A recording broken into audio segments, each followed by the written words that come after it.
masih dalam program Belajar Itu Menyenangkan. Saya ucapkan terima kasih buat teman yang sudah like, yang sudah komen, terima kasih. Dan yang belum, jangan lupa untuk klik lonceng dan subscribe supaya video saya selanjutnya teman-teman tidak ketinggalan. Terima kasih, langsung saja. Check it out.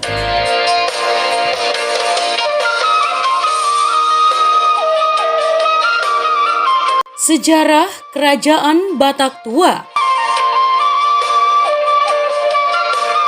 Ya teman, Batak merupakan salah satu etnis unik di Indonesia dan memiliki peranan penting dalam sejarah panjang perjuangan bangsa Indonesia, ya, dalam memperoleh kedaulatan dan kemerdekaannya. Tercatat bahwa Raja Sisingamangaraja XII merupakan salah satu tokoh sejarah yang berperan dalam masa perjuangan melawan kolonialisme Belanda di abad 19. Namun bila dipilah lebih detail, maka akan tercatat kerajaan-kerajaan awal terbentuknya Kerajaan Batak. Ya, Kerajaan Batak Tua. Berdasarkan informasi data yang dapat dikumpulkan, baik yang berasal dari cerita rakyat, sejarawan, kepustakaan dan riset, konon sekitar abad pertama Masehi telah berdiri Kerajaan Batak atau Pata berkedudukan di Batahan atau sekitar kota Natal sekarang.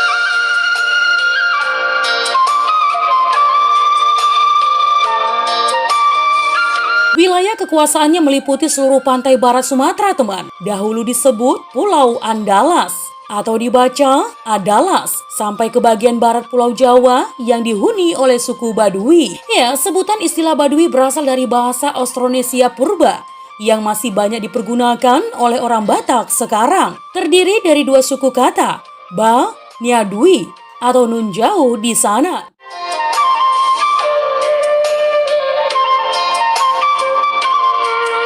Nah teman, pada masa itu, bangsa Batak menganut suatu kepercayaan yang disebut agama Malim. Pimpinannya disebut Raja Malim. Ya, dibantu oleh para nabi yang disebut Panurirang dan para pengikutnya disebut Parmalim. Berkaitan dengan pemerintahan, Raja Malim bertindak sebagai penasehat dan disebut Paniroi Sitiroi. Kepala pemerintahan yang disebut Sirajai Jolma bertindak sebagai pemangku adat atau penegak hukum.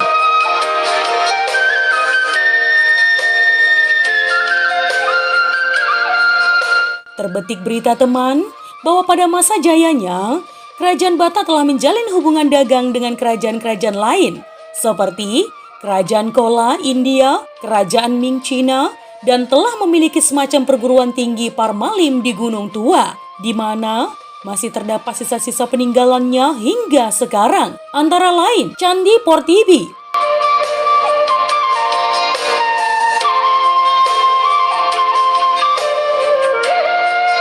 Biaro Bahal,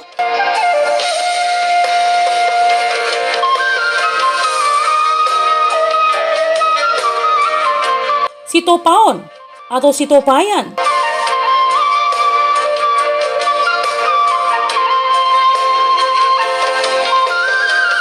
Candi Bara,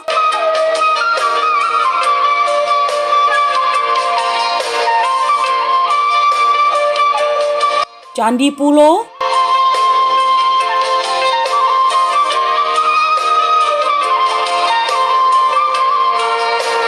Candi Sipamutung,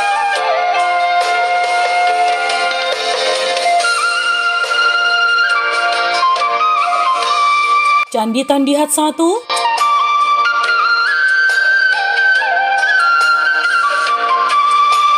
Candi Tandihat 2,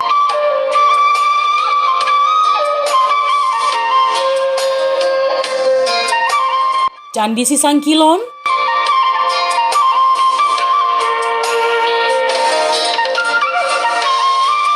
Candi Manggis,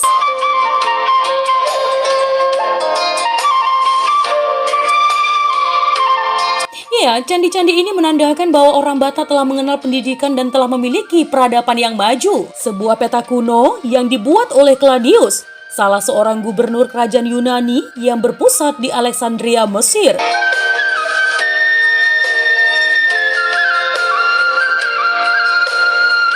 Pada abad kedua Masehi, juga telah menyebutkan bahwa di pesisir barat Sumatera terdapat sebuah bandar niaga bernama Barosai Barus yang dikenal menghasilkan wewangian dari kapur barus. Bahkan dikisahkan pula teman, bahwa kapur barus yang diolah dari kayu kanver dari kota itu telah dibawa ke Mesir untuk dipergunakan pada pembalseman mayat pada zaman kekuasaan Firaun. Ya, sejak Ramses II atau sekitar 5.000 tahun sebelum Masehi.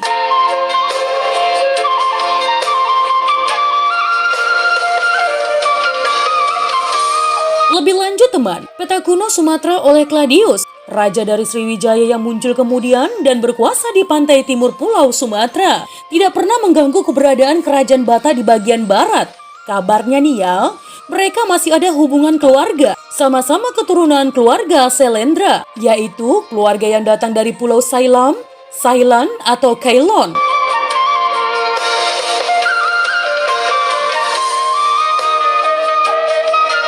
Di daerah Sumatera bagian selatan, terdapat banyak nama istilah yang punya kesamaan dengan bahasa Batak atau karakteristik Batak, antara lain Palembang, Palumbang, luaskan, kembangkan, Lampung, Lampung, semakin kumpul atau bersatu, Raja Basa, Raja Nabasa, Raja yang budiman, Kubu, benteng pertahanan, Dihubu, ditaklukkan atau direbut, Sakai, Sangkae atau dibaca Sakae, Tolang Bawang, tulang bau, ejaan Batak, paman dari istri.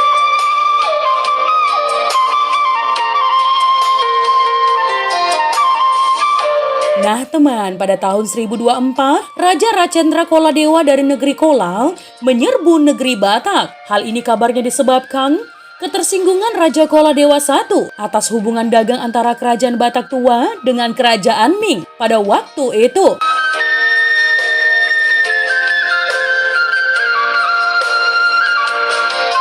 Dan pada tahun 1029 teman, kerajaan Batak tua dapat ditaklukkan setelah berperang selama 5 tahun. Raja negeri Batak ditangkap tetapi tidak dibunuh. Negeri itu ditinggalkan begitu saja tanpa pemerintahan.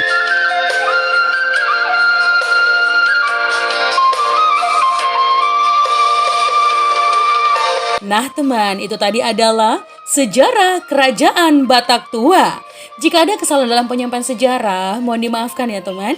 Untuk kritik dan saran yang membangun, langsung saja tinggalkan di kolom komentar. Menjadi bijak, menjadi cermat itu penting. Terima kasih teman.